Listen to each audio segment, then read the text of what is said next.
Hi creatives! One of the most common questions when you run your own design business is how to actually find clients. I've been running my branding studio since 2015, and I've learned a lot about what works for me, but also speaking to other creatives to see what works for them. Every design business is a little bit different, so rather than just telling you the steps that I've done, I'm going to take you through the steps to create your own sales strategy so that you can start with something that will truly work for your business. The tips I'm going to share today are relevant for any creative business who wants more clients, not just someone who's starting from scratch. Let's dive in. The way we're going to approach this is through a sales funnel. And you probably heard about this for your clients, but for some reason as creative businesses, we never tend to actually create them for ourselves. A sales funnel is just another way of saying the different steps that someone is going to go through from knowing that they want a designer to finding you, hiring you, and then working with you repeatedly. The sales funnel for a creative business typically looks something like this. First, the client realizes that maybe their brand or their website design is just not working, and maybe they even feel bad about sharing it online. Then they ask their connections for referrals to a designer, and they look online to find portfolio sites and social media accounts of designers. They then find you and read more about you on social media and on your website. They like your work, your process, and your values, and they reach out. Next up, you have a consultation call and decide to move forward with a proposal. You send over a proposal and the client says yes. They pay a deposit, sign your contract, and you take them through your creative process to design their brand. They approve the brand, pay the final invoice, and decide to hire you to create another design project with them. They liked your work and refer a friend to your business. So now that we know what the different steps of the sales funnel is, we want to think of each of these steps and think of different objections that your client might have to hiring you specifically. Your sales funnel might look a little bit different depending on what you offer, so make sure that you tweak it and make the steps that work for your business. So to make this more concrete, for example, step 2. Here is where they ask their network and referrals for someone who is a really good designer that they can recommend. And so how can we work here to be that one designer who gets referred? One way that we can problem solve here is to build a really good network of other creative businesses where you can refer to each other and collaborate on projects. And this is a great way to get clients that has worked for me and also for lots of other creatives in my network. So now that we're going to think about problem solving for each of these sections, I think we need to break it down into categories. And so basically there are 3 stages. The first one is going to be marketing. This is when it's kind of a cold lead and they don't know that much about you yet. Then we have sales, which is where they have decided to be interested in you, maybe commit to you working with you specifically. And then third, we have relationship, which is where you can build that ongoing relationship to get repeat work. When it comes to marketing, I feel like so much of the advice is all about your social media schedule and which platforms to choose. And of course, that's super helpful. But I think we need to think about social media platforms from a different perspective.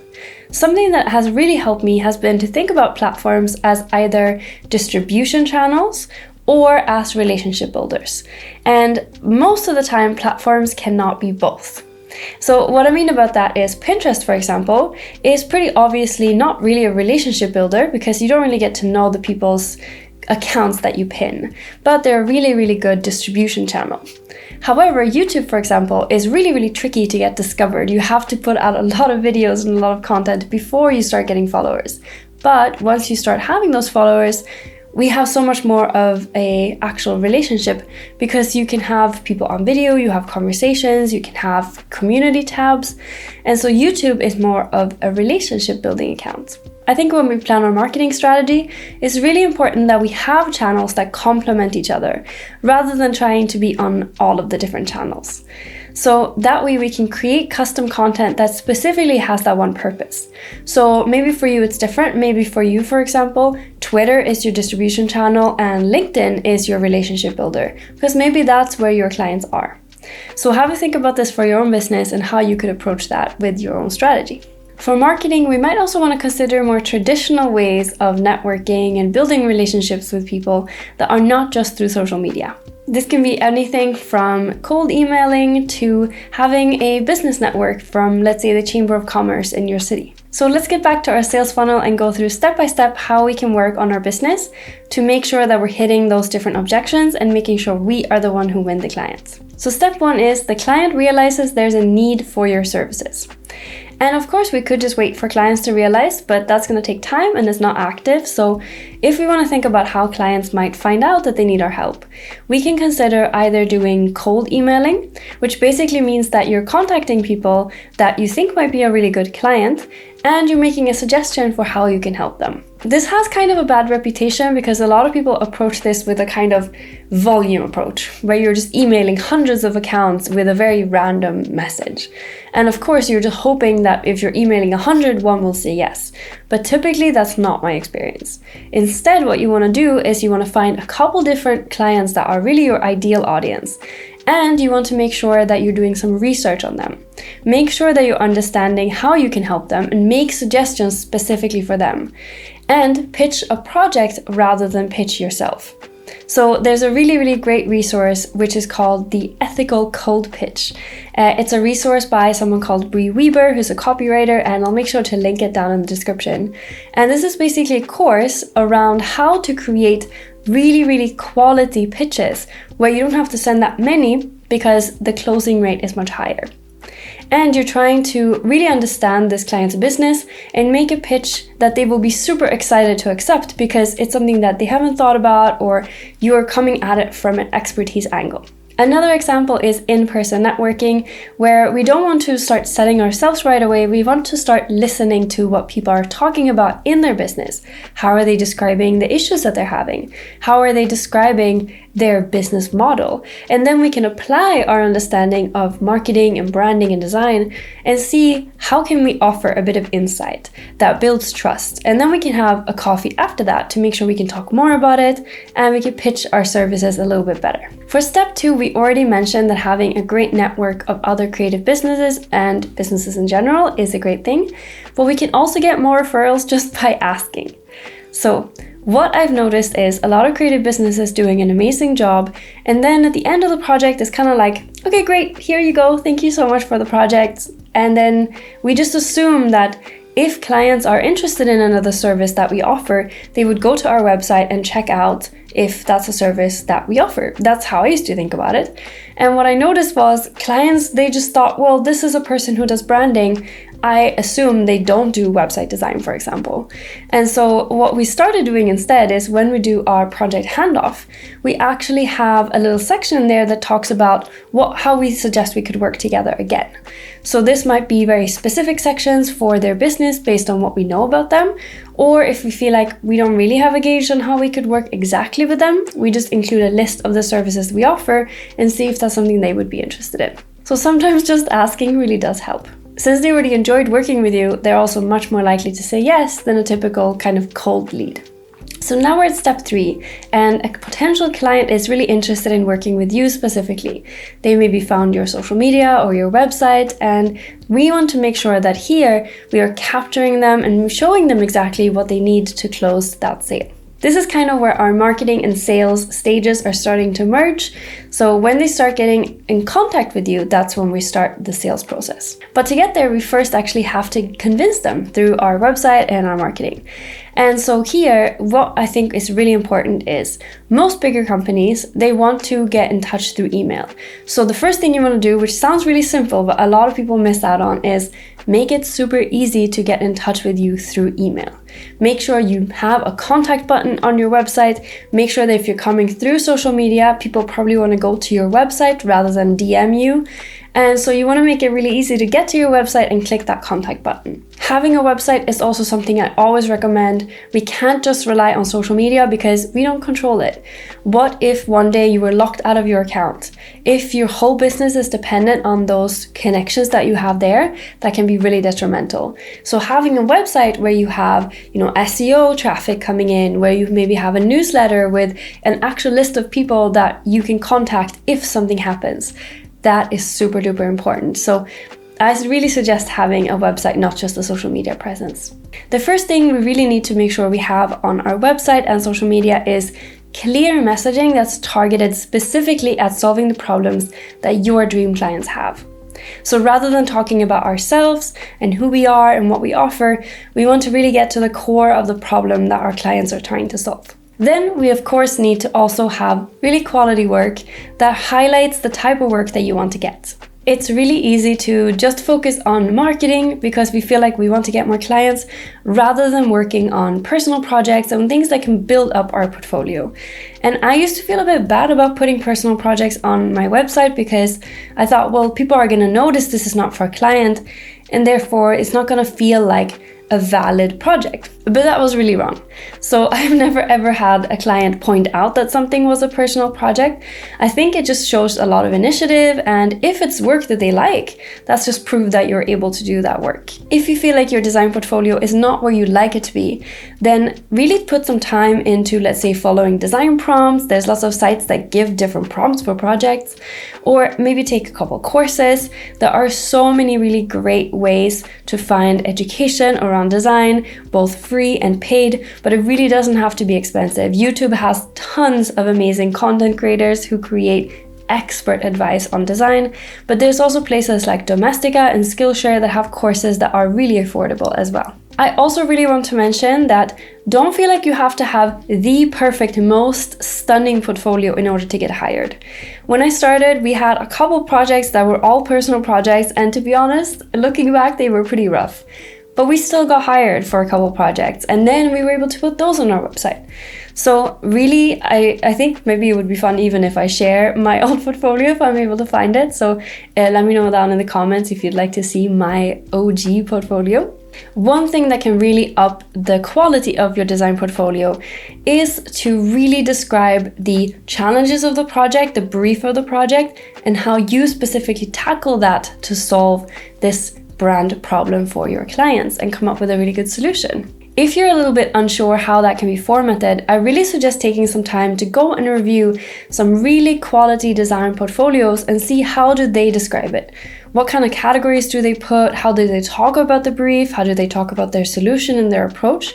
Because having this information, it will make it much easier for this potential client to put themselves in those shoes of that original client and see, this is how we can solve that same problem that we have at our business.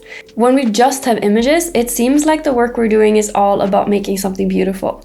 And of course, that's part of it, but as we all know, there is so much thinking and strategy behind the work that we create. So we really want to make sure that we share that so that clients can understand that and see the value of what we offer. In terms of what to post on social media, how often to post, and which platforms to use, it really depends on who your clients are and what your goals are. But what I will say is it's always worth it to create a really solid social media strategy. When you sit down to think about what does the platform favor, the type of content, is it short form video, is it carousels if you're on Instagram, is it, articles, have a look and think and research what the different platforms are looking for in terms of both the algorithm and what users are enjoying. You also want to create a social media schedule for yourself. Let me know if that's something you'd be interested in me creating a video about, how to plan out your content. I'd love to do that. And you really want to think about content pillars. So maybe one pillar is you're sharing portfolio work, one might be testimonials, and one content pillar might be to share behind the scenes, and a last one might be purely design tips for someone who is in your target audience. And so here, when you're coming up with ideas, you don't have to kind of grab them out of thin air. You're actually able to be like, okay, well, on Wednesdays, I'm posting content pillar 1, and on Tuesdays, I'm posting content pillar 2, for example. I also want to say that, there's a lot of information out there for how often to post and how much to post. And for example, Instagram just came out saying that the ideal way of posting would be at least one post to your feed every day, video or static, and to post at least 3 times a day to your story. And that sounds really intimidating to a lot of people, including me. So I think what we need to think about is how does it fit in with the rest of our lives? We need to take mental health and general sanity into consideration, and we really want it to be a long-term strategy. If posting 7 times a week and 3 times a day on stories is not feasible, don't.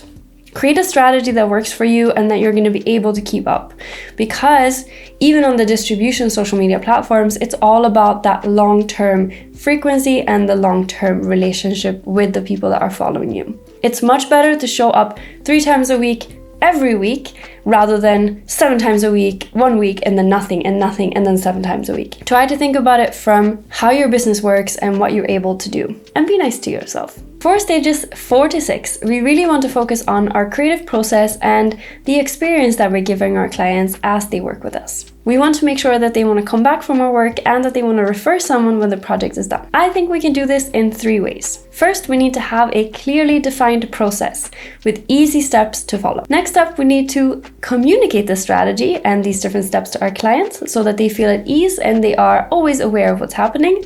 And third, we need to produce high quality work that they are excited to receive. And because it's 3 steps, it sounds easy, but we all know it's not. This takes a lot of work and trial and error. So when you have a project, you start with a strategy that you think is going to be a really good one. And then you understand and you learn what was really working, what was not working so well. And then you tweak it and you improve it. For example, to make sure that my clients feel really comfortable, I always make sure that we have a client portal set up that has each of the creative stages set up. And we have all of our communications in terms of what different documents are there. We upload, comments and things like that in that same one platform. The second thing I do is I always try to have a live conversation with my clients when we're looking at designs rather than emailing, because you're able to catch a lot of questions and you just get to know each other better. So that's really helpful for a long-term relationship as well. If you feel a little bit uncertain about your process or you're maybe new and you don't really know where to start, I suggest starting with these 5 steps. First one is discovery, then you have research and mood board, then you have design concepts, finally you have iterations, and then handoff. And so these different steps can happen in lots of different ways, and I actually have a couple videos I can link as well down in the description that you can start with if you want to check that out as well. When it comes to improving the quality of your work, I think here we really just need to make sure that we take time to set aside for learning new skills. I recently learned so much more about InDesign and lots of different things that have saved me lots of time, but also made me a better designer. So even just taking like an afternoon once in a while to learn the different new updates that you have on Adobe products or watch YouTube videos on how other people are designing like this one can be super helpful to learn more and become that designer that you're really striving to be. Another way that is an option both for creative skills but also for business skills is to get a mentor. In my opinion, getting a mentor is super valuable, but it's something that you want to do when you've tried a couple different things in your business and you kind of understand how your business functions. So that a mentor is not there to help you run everything in your business and figure everything out, but rather to help you fix different issues that you've come across. So they can help you problem solve in very pinpointed areas. For step 7, we kind of already touched upon this, but you need to ask in order to get more repeat work. And you also need to ask to get referrals sometimes. If you feel a little bit uncomfortable asking just person to person, you can include it in your handoff package or just as an incentive. Some businesses offer a referral fee to actually refer someone. So we used to have an arrangement with another creative business where we would do 10%. So if we refer someone to them and it becomes a project that goes forward, we get 10% of that project fee. So that's basically a marketing investment that you're giving to the person who referred work to you. And I think it can be a really, really good way of building trust, but also incentive for someone to remember, oh yeah, it was a good thing to refer someone because there's something in it for me as well. Whew, so that was a lot of different tips, but I think where you should start is to create your own sales funnel. You can use the same steps that we had, or you can create your own and just try to think about the psychology of someone thinking about needing your services and then going through those different steps of discovering you and hiring you and working with you as a long-term relationship. I really hope this was helpful, and I'd love to hear your comments about questions and things that you have about getting work, and we can maybe do a part 2 on this video. Thank you so much for watching. Good luck with your projects and see you next time.